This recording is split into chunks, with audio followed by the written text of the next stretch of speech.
सुन रहे हैं समाचार एजेंसी ऑफ इंडिया का ऑडियो बुलेटिन। नमस्कार, आप सुन रहे हैं समाचार एजेंसी ऑफ इंडिया में मंगलवार 30 जून 2020 का प्रदेश स्तरीय ऑडियो बुलेटिन। अब आप रीना सिंह से समाचार सुनिए। देश में कोरोना के संक्रमित मरीजों की तादाद का आंकड़ा 6.25 लाख के करीब पहुंच रहा है। वर्तमान में यह आंकड़ा 5,68,536 पहुंच गया है। देश में कुल एक्टिव मरीजों की तादाद से लगभग 1,20,000 के लगभग ठीक होने वालों की तादाद हो गई है। देश में अब तक सक्रिय मरीजों की तादाद 2,15,885 एवं रिकवर्ड मरीजों की तादाद 3,35,672 है। जिनका निधन हुआ है उनकी संख्या 16,919 है। मध्य प्रदेश में कुल संक्रमित मरीजों की तादाद से लगभग 7,512 से ज़्यादा लोग स्वस्थ हो चुके हैं।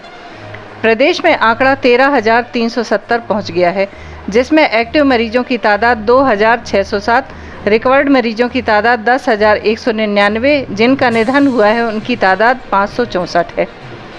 प्रदेश में जिन जिलों में कोरोना के संक्रमित मरीजों की तादाद 200 से ज़्यादा है, उनमें इंदौर में 4,664, एक्टिव मरीजों की तादाद 1,003, भोपाल में 2,764, एक्टिव मरीजों की तादाद 581, उज्जैन में 856, एक्टिव मरीजों की तादाद 23, नीमच में 443 एवं एक्टिव मरीजों की तादाद 25, जबलपुर में कुल मरीजों की संख्या 396, एक्टिव मरीजों की तादाद 70, बुरहानपुर में 392, एक्टिव मरीजों की संख्या 5, सागर में एक्टिव मरीजों की संख्या 356 एवं एक्टिव मरीजों की तादाद 92, ग्वालियर में 354 मरीज जिसमें से 75 सक्रिय मरीज, मुरैना में कुल मरीजों की संख्या 39 एवं सक्रिय मरीजों की तादाद 191, खंडवा में 310 एवं एक्टिव मरीज 30, खरगोन में कुल 289 एक्टिव मरीजों की संख्या 30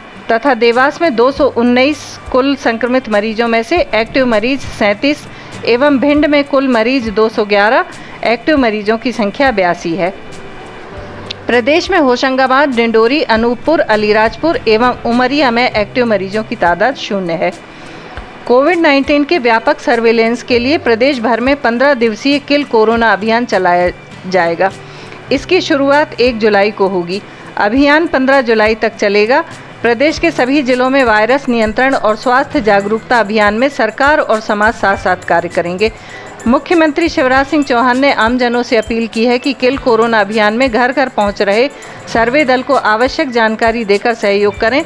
सर्दी, खांसी, जुकाम के साथ डेंगू, मलेरिया, डायरिया आदि के लक्षण पाए जाने पर भी जरूरी परामर्श और उपचार नागरिकों को मिलेगा। मुख्यमंत्री ने इन कार्यों में सोशल डिस्टेंसिंग का ध्यान रखने का आग्रह किया है। देश के इस अनूठे और बड़े अभियान से अन्य प्रदेशों तक भी एक सार्थक संदेश पहुंचेगा। उल्लेखनीय है कि मुख्यमंत्री शिवराज सिंह चौहान ने 6 दिन पहले कमिश्नर एवं कलेक्टर की वीडियो कॉन्फ्रेंसिंग में निर्देश दिए थे कि किल कोरोना अभियान के लिए आवश्यक तैयारियां प्रारंभ की जाएं। मुख्यमंत्री श्री चौहान ने कहा है कि कोरोना वायरस को समाप्त करके ही चैन की सांस लूँगा। इसे अमली जामा पहनाने के लिए राज्य सरकार के स्वास्थ्य, चिकित्सा, शिक्षा और स्वास्थ्य मिशन के वरिष्ठ अधिकारियों द्वारा अल्प अवधि में ही यह तैयारी की गई है। किल कोरोना अभियान में डोर टू डोर सर्वे के लिए पूरे प्रदेश में 11,458 सर्वे टीम लगाई जाएंगी। प्रत्येक टीम को non contact thermometer, pulse oximeter और जरूरी प्रोटेक्टिव गियर उपलब्ध कराया जाएगा। किल कोरोना अभियान में सर्वे द्वारा SARI, ILI के संदिग्ध मरीजों के साथ साथ मलेरिया, डेंगू, चिकनगुनिया आदि के संदिग्ध मरीजों को भी चिन्हांकित कर इनकी प्रविष्टि सार्थक ऐप में की जाएगी। कोविड-19 के संदिग्धों की जिनकी प्रविष्टि सार्थक ऐप पर की जाती है के संबंधित क्षेत्रों को मैप्ड MMU द्वारा सैंपलिंग की जाएगी।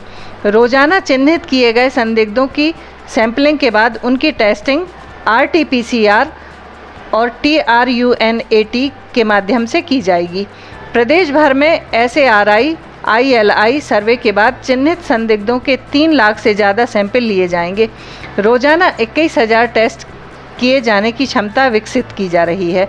इसमें प्रदेश के औसत पॉजिटिविटी से अधिक पॉजिटिविटी वाले 13 जिलों में सघन सैंपलिंग RT-PCR और TRUNAT के जरिए होगी।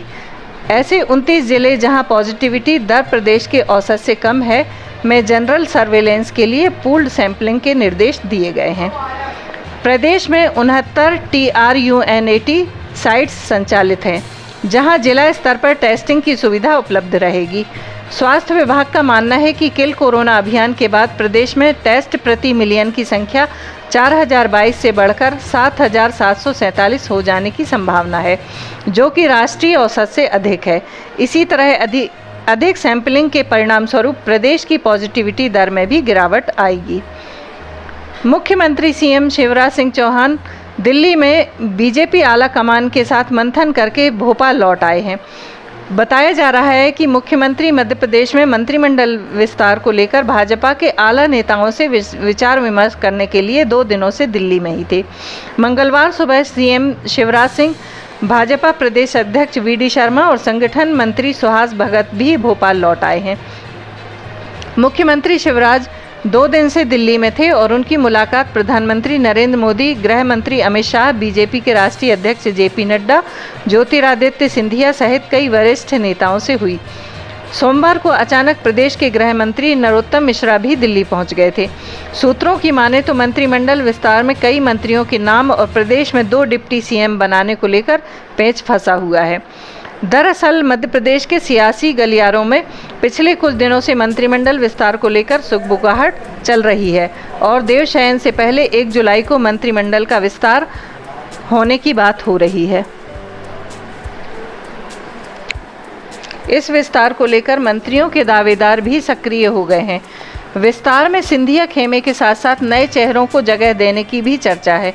माना जा रहा है कि दिल्ली से लौटने के बाद CM मंत्रालय में इसी मामले पर चर्चा कर रहे हैं। समाचारों के बीच में हम आपको यह जानकारी भी दे दें कि मौसम के अपडेट जानने के लिए समाचार एजेंसी ऑफ इंडिया के चैनल पर रोजाना अपलोड होने वाले वीडियो जरूर देखें।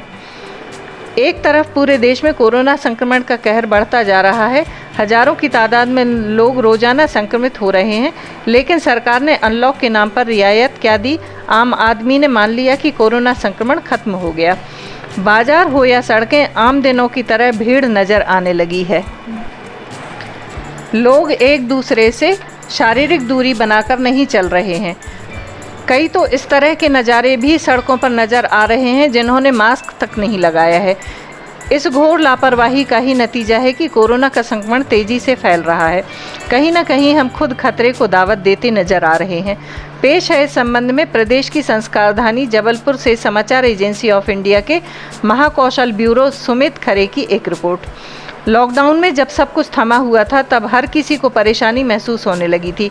ज़रूरत के सामान नहीं मिल रहे थे, कामकाज ठप हो गया था, लोगों की आर्थिक स्थिति बिगड़ने लगी थी। आम आदमी की माली हालत बिगड़ी तो सरकार की वित्तीय स्थिति भला कैसे दुरुस्त रहती। लिहाजा धीरे धीरे जीवन को पटरी पर लाने के लिए अनलॉक का सहारा लिया गया, लेकिन अनलॉक 1 के अनुभव को उचित नहीं कहा जा सकता। जबलपुर शहर का आलम यह है कि बाजार खुल तो गया लेकिन दुकानों में भीड़ लगने लगी। शराब दुकानें खुल गईं तो पीने के शौकीन मस्त हो गए। ऑटो रिक्शा चलने की इजाज़त मिली तो चालकों ने पहले की तरह सवारियों को ठूंसना शुरू कर दिया। हर कोई बेपरवाह नजर आने लगा। ये हाल तब है जब संक्रमण का खतरा ज़्यादा बढ़ गया है। सिर्फ जबलपुर की ही बात करें तो संक्रमितों का आंकड़ा 400 के पार पहुंच गया है, लेकिन सावधानी गायब हो गई है। ऐसे में दुर्घटना के मौके बढ़ गए हैं। अब संक्रमण बढ़ रहे हैं तो कुछ लोग इसका ठीकरा प्रशासन पर फोड़ने से बाज नहीं आ रहे। उन्हें अपनी असावधानी से सरोकार नहीं। वो ये समझ रहे हैं कि सड़कों पर देह से देह की दूरी का पालन करना, घर से निकलते वक्त मास्क पहनना अनिवार्य इसलिए है कि इससे हमारा जीवन ही सुरक्षित रहेगा। लेकिन अब जिला प्रशासन ने भी कोरोना वायरस की चेन को तोड़ने के लिए नियमावली तैयार की है। बताया गया है कि कोरोना से बचने के लिए 4 पहिया वाहन में 3 से अधिक लोग नहीं बैठ सकेंगे। 2 पहिया वाहन पर सिर्फ 1 व्यक्ति ही चल सकेगा। ऑटो में 2 सवारी से ज़्यादा नहीं बैठाई जा सकती, लेकिन इसका पालन करना प्रशासन के लिए बड़ी चुनौती बन गया है। जबकि बाकायदा चालान भी हो रहे हैं, लेकिन लोग हैं कि उन्हें चालान भरने में मज़ा आ रहा है। इसमें भी रईसी नज़र आ रही है।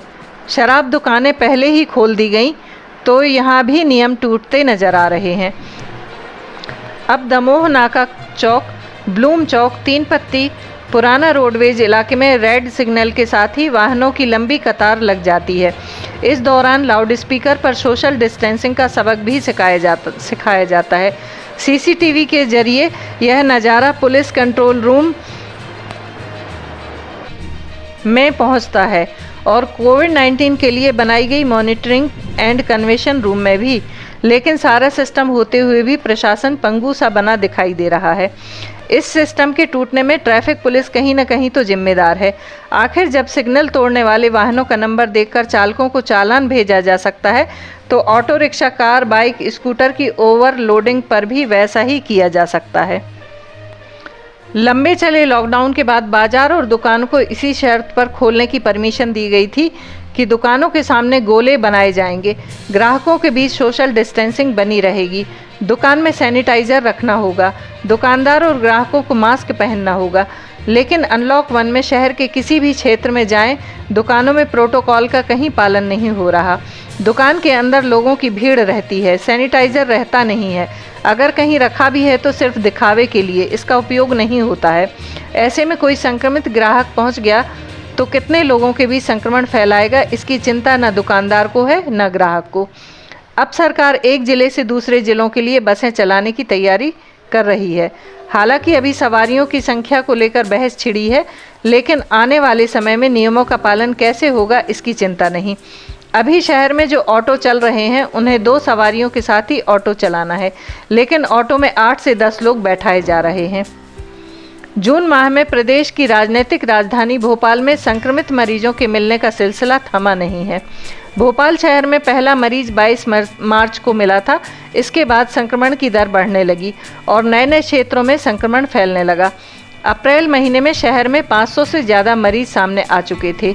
औसतन 12 से 13 मरीज प्रतिदिन मिल रहे थे। पेश है समाचार एजेंसी ऑफ इंडिया के भोपाल ब्यूरो से सोनल सूर्यवंशी की रिपोर्ट। जून में संक्रमण की दर करीब 4 गुना ज़्यादा हो गई। जून में प्रतिदिन मरीजों की दर 13 से बढ़कर अब 48 हो गई है। बता दें कि किल कोरोना अभियान के तहत 2 दिन में 80,000 मकानों के करीब 4 लाख लोगों का सर्वे किया गया। इसमें से 10,000 मरीजों ने सर्दी, जुकाम और बुखार की शिकायत दर्ज कराई। इसमें से लक्षणों के आधार पर करीब 4,000 लोगों के सैंपल लिए गए हैं। आगामी 2 दिनों में इसकी रिपोर्ट आ जाएगी। ग्वालियर में अनलॉक 1 में तेजी से संक्रमण फैल रहा है। कोरोना संक्रमित मरीजों में अब सर्दी, खांसी, जुकाम व बुखार और शरीर में दर्द के लक्षण मिल रहे हैं। लक्षण वाले मरीज के संपर्क में आने से संक्रमित होने का खतरा बढ़ गया है। इसके चलते एहतियात रखना जरूरी है। पेश है ग्वालियर से समाचार एजेंसी ऑफ इंडिया के ब्यूरो से राजीव सक्सेना की रिपोर्ट। जब कोरोना का संक्रमण देश दुनिया में कहर बरपा रहा था, तब हमारे शहर में इसकी रफ्तार बहुत धीमी थी। लोग कोरोना संक्रमित तो मिले, पर महज 30% लोगों में ही लक्षण थे। पर जून माह में मिले 224 मरीजों में करीब 70% लोगों में किसी न किसी रूप में लक्षण मिले हैं, जिससे तेजी से संक्रमण फैलने का खतरा बढ़ गया है। डॉक्टरों का मानना है कि जिन मरीजों में कोरोना के लक्षण नहीं होते, वह कम संक्रमण फैलाते हैं, लेकिन जिनमें खांसी, जुकाम या बुखार जैसी शिकायत होती है, वह आसानी से संपर्क में आने वालों में संक्रमण फैला सकते हैं, क्योंकि संक्रमित व्यक्ति द्वारा उपयोग में ली गई वस्तु पर संक्रमण आ जाता है। यदि इस वस्तु का प्रयोग सामान्य व्यक्ति करता है तो वह भी संक्रमित हो सकता है। अनलॉक 1 में बाजार खुल चुका है। बाजार खुलने के साथ ही कोरोना संक्रमण फैलने का खतरा भी बढ़ गया है। लोग बिना मास्क, सैनिटाइजर व शारीरिक दूरी रखने पर ध्यान नहीं दे रहे हैं, जिससे संक्रमित व्यक्ति के संपर्क में आसानी से आ सकते हैं और बाजार से कोरोना का संक्रमण घर तक पहुंच रहा है। समाचार एजेंसी ऑफ इंडिया लोगों से अपील करता है कि सावधानी रखें, कोरोना से बचें। सरकार ने आवश्यकता की पूर्ति के लिए बाजार तो खोल दिए, लेकिन सरकार ने स्कूल, कॉलेज सब बंद कर रखे हैं। इसका मतलब है कि लॉकडाउन तो गया पर कोरोना नहीं। बाजार खुलने पर लोगों ने यह मान लिया कि कोरोना नहीं है, जबकि अब संक्रमित होने का सर्वाधिक डर है। उज्जैन के विश्व प्रसिद्ध महाकाल मंदिर में श्रावण भादो मास में भगवान महाकाल की सवारी निकलेगी, लेकिन कांवड़ यात्रियों को मंदिर में प्रवेश नहीं दिया जाएगा। प्रदेश के गृह, स्वास्थ्य एवं उज्जैन के प्रभारी मंत्री नरोत्तम मिश्रा की मौजूदगी में मंगलवार शाम हुई आपदा प्रबंधन समिति की बैठक में यह निर्णय लिया गया।